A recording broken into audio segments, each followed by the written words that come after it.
SOFT के प्यारे बच्चों, स्वागत है आप सभी का हमारे चैनल इंडिया SOFT में। क्लास 11 के बच्चे, बीकॉम फर्स्ट ईयर के बच्चे, हेलो एंड वेलकम गाइस। स्वागत है आप सभी का हमारे चैनल इंडिया SOFT में। जो बच्चे क्लास 11 के हैं और जो बीकॉम के हैं, दोनों के लिए ये वीडियो बहुत इंपॉर्टेंट है, क्योंकि आपका जो अंतिम स्कंद होता है, इसके साथ साथ ऐसे कई खाते हैं जहाँ पर आपको संयोजन दिखाई देते हैं। उन संयोजन में एक ही चीज़ है जो आपको कंफ्यूज कर देता है, वो है देनदार, इस पर डूबत ऋण, ठीक है, डूबत ऋण होता है, इस पर संदिग्ध ऋण आयोजन होता है।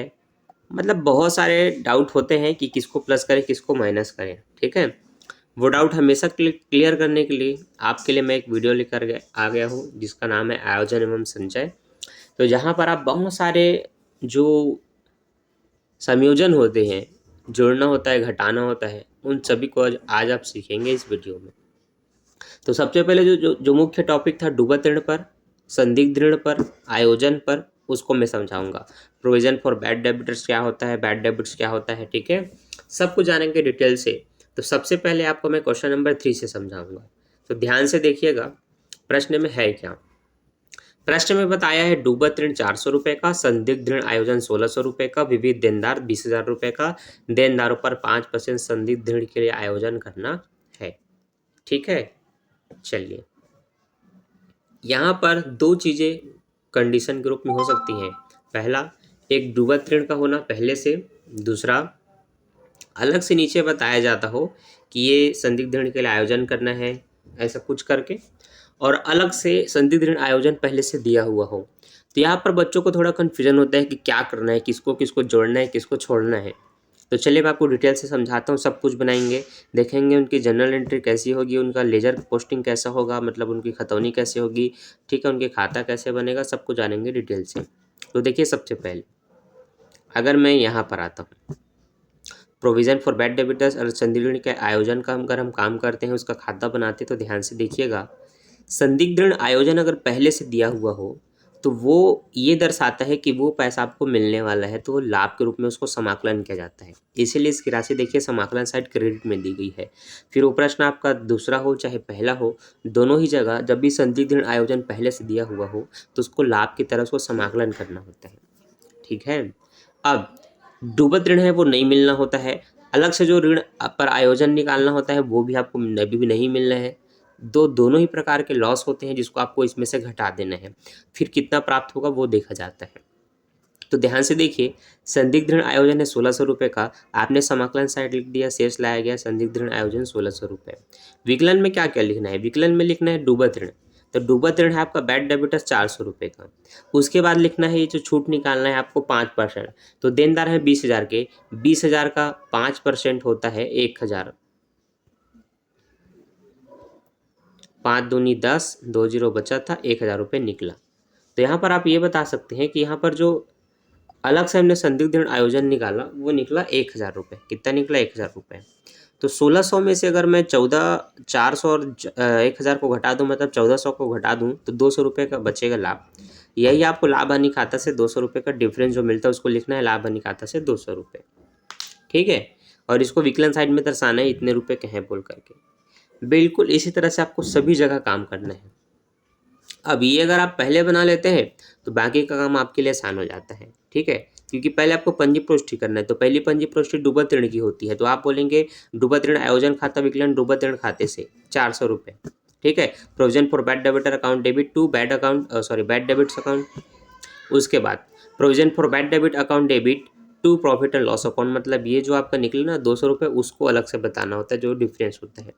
खतौनी करेंगे तो बस जो बैड डेबिट्स है आपका उसी को आप लिखेंगे 400 रुपये का एक पक्ष में, दूसरा नहीं भी लिखेंगे तो चलेगा, या फिर इसी को शेष लेकर करके यहाँ पर आप बता सकते हैं, ठीक है। इस तरह से इसका एक प्रविष्टि, एक खतौनी और एक खाता बही इस तरह से आपको बनाना है, ठीक है। समझ में आया? ऐसे ही देखेंगे आप किसी भी प्रश्नों को जिसमें आपको बनाना हो, ठीक है।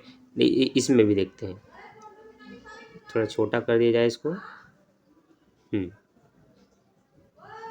ठीक।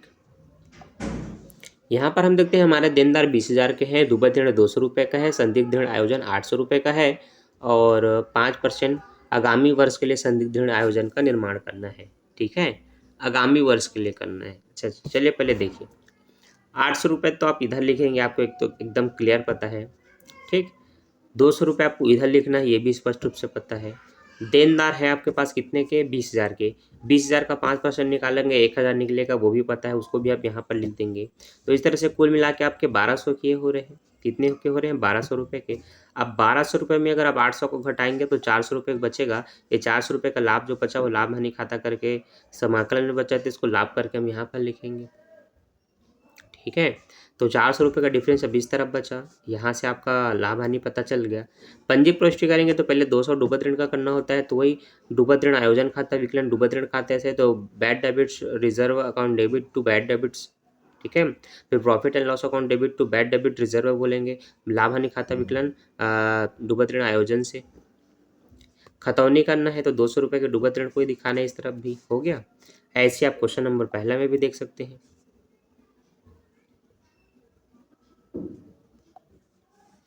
देखिए यहाँ पर है देनदार आपके 15,000 रुपये के, डूबत ऋण है 100 रुपये का, आपको देनदारों पर संदिग्ध ऋण का आयोजन करना है। यहाँ पर पहले से आयोजन नहीं दिया है, इसका मतलब यहाँ पर आपको एक कचरा वाला काम नहीं करना कि जोड़ना घटाना है। सिंपल आप क्या करेंगे, आप निकाल सकते हैं 10% 15,000 का 1,500 रुपये निकलेगा, तो लाभ हानि खाता विकलन 1,500 रुपये, डूबत ऋण आयोजन से 1,500 रुपये, क्योंकि यहाँ पर जो परसेंट निकाल रहे हैं वही आपका प्रॉफिट एंड लॉस है, मतलब लॉस है सीधा। ठीक है, उसी को लिख दिए। तो कुल मिला के 2 ठो आपके पास डूबत ऋण हो गए, तो पहला 100 दूसरा 1,500, तो कुल मिला के 1,600 हुए। तो इसी 1,600 को आप नीचे में यहाँ पर जैसे बताया गया है वैसे आप भी बता देंगे।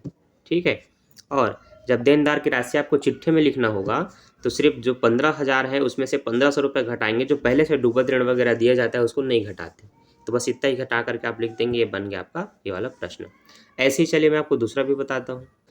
यहाँ पर जो 1,600 रुपये का हमने कार्यविधि किया था उसको आप लाभ हानि खाता बनाकर किस तरफ से भी कर सकते हैं कि आपके पास पुराने डूबत ऋण आयोजन 1,600 के थे, उसमें से डूबत ऋण घटाया, फिर अभी नया वाला डूबत ऋण घटाया संदिग्ध ऋण वाला, कुल मिला के आपके पास 200 रुपये बचा क्रेडिट साइड में। ठीक है, एक तो ये हो गया। बैलेंस शीट तो आपको पता है, जो देनदार 20,000 के थे उसमें से बस 1,000 रुपये घटाना है, जो कि अभी आपने 5% निकाला, ये हो गया। ठीक, अब क्वेश्चन नंबर 4 देखिएगा। क्वेश्चन नंबर 4 में बोला है संदिग्ध ऋण आयोजन के खाते का शेष 4,000 रुपये है, मतलब जो अलग से दिया जाता था ना, जैसे इसमें 1,600 दिया वैसे ये है 4,000 रुपये का शेष। वर्ष 2001 में डूबत ऋण 1,900 रुपये के अपलिखित किया जाना है और कुल देनदार 25,000 के हैं, जिन पर 6% संदिग्ध ऋण के लिए आयोजन करना है। संदिग्ध का मतलब ये होता है संभावित देनदार। देखिए जो देनदार अपने पास होते हैं इसमें से कुछ दिवालिया घोषित हो जाते हैं, जो पैसा नहीं दे पाते, तो जितना नहीं मिल पाता उसको हम डूबत ऋण बोलते हैं। क्या बोलते हैं, डूबत ऋण। लेकिन हमने सोच लिया कि वो दिवालिया हो चुका है तो वो पैसा नहीं दे पाएगा, लेकिन कुछ देनदार ऐसे होते हैं जो अभी स्थिति खराब है, लेकिन हो सकता है जब उनकी स्थिति अच्छी हो 1 साल बाद 2 साल बाद वो उस डूबत ऋण की राशि को लौटा दे। तो जो डूबत ऋण की राशि को लौटा दे उसी को हम बोलते हैं संदिग्ध डूबत ऋण। क्यों बोलते हैं, क्योंकि ये पैसा मिल सकता है, तो कुछ पैसा अगर मिल जाता है तो वो संदिग्ध की कैटेगरी में आते हैं, और जो बिल्कुल नहीं चाहिए मिलना है वो नॉर्मल डूबत ऋण कहलाते हैं।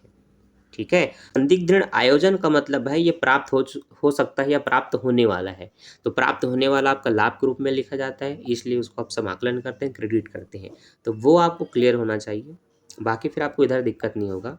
चलिए अब मैं आपको बताता हूँ क्वेश्चन नंबर 25 का। ठीक, तो क्वेश्चन नंबर 25 कुछ इस तरह से आप बनाएंगे, यहीं पर आप लास्ट वाला कॉलम देख सकते हैं। आप बताएंगे आपके पास पुराने डूबत ऋण है 1,900 रुपये के, तो वो बैड डेबिट्स अकाउंट बनाएंगे, तो 1,900 रुपये ये है और इससे लायकेबल के 1,900 से इसको बैलेंस कर देंगे। ठीक है, बैड डेबिट्स अकाउंट बनाएंगे तब आपको ध्यान देना है, provision for bad debits account जब बनता है तो आपको जो समाकलन शेष है उसका संदिग्ध ऋण आयोजन का उसको आपको समाकलन में लिखना है इस तरह से। यहाँ पर आप लिखेंगे डूबत ऋण आपके 1,900 रुपये के जो नॉर्मल है, उसके बाद आप जो निकालेंगे परसेंटेज से 6%, 25 छक्के 150 होता है, मतलब 1,500 रुपये निकलेगा, तो ये अलग से आपने 1,500 रुपये लिखा। 1,900 और 1,500 को जोड़ेंगे तो ये लगभग आपका 3,400 होगा। 3,400 को इसमें घटाएंगे तो 600 रुपये का जो डिफरेंस है उसको प्रॉफिट एंड लॉस करके आप लिखेंगे इसी तरह। ठीक है, ये बन गया आपका provision for bad debits account. इसके बाद इसी को आप लाभ हानि खाते में एक-एक करके घटा के बताएँगे। जैसे आपने 1600 वाले को घटाया था कि आपके पास है 4000 के डूबत ऋण आयोजन, उसमें से डूबत ऋण अभी का कितना है, ₹1900 है, और जो भविष्य के लिए आपको बनाना है ये है। दोनों को घटाने के बाद आपको ₹600 का प्रॉफिट एंड लॉस बचा। ठीक है? चिट्ठा बनाएँगे तो 25,000 में से 1500 घटा देंगे, जो ₹23,500 होगा उसको आप लिखेंगे, यहाँ से इसका खाता होता है समाप्त। तो इसी तरह से डूबत ऋण आयोजन के कई आपको प्रश्न मिलेंगे, जैसे कि आप क्वेश्चन नंबर 5 देख रहे हैं।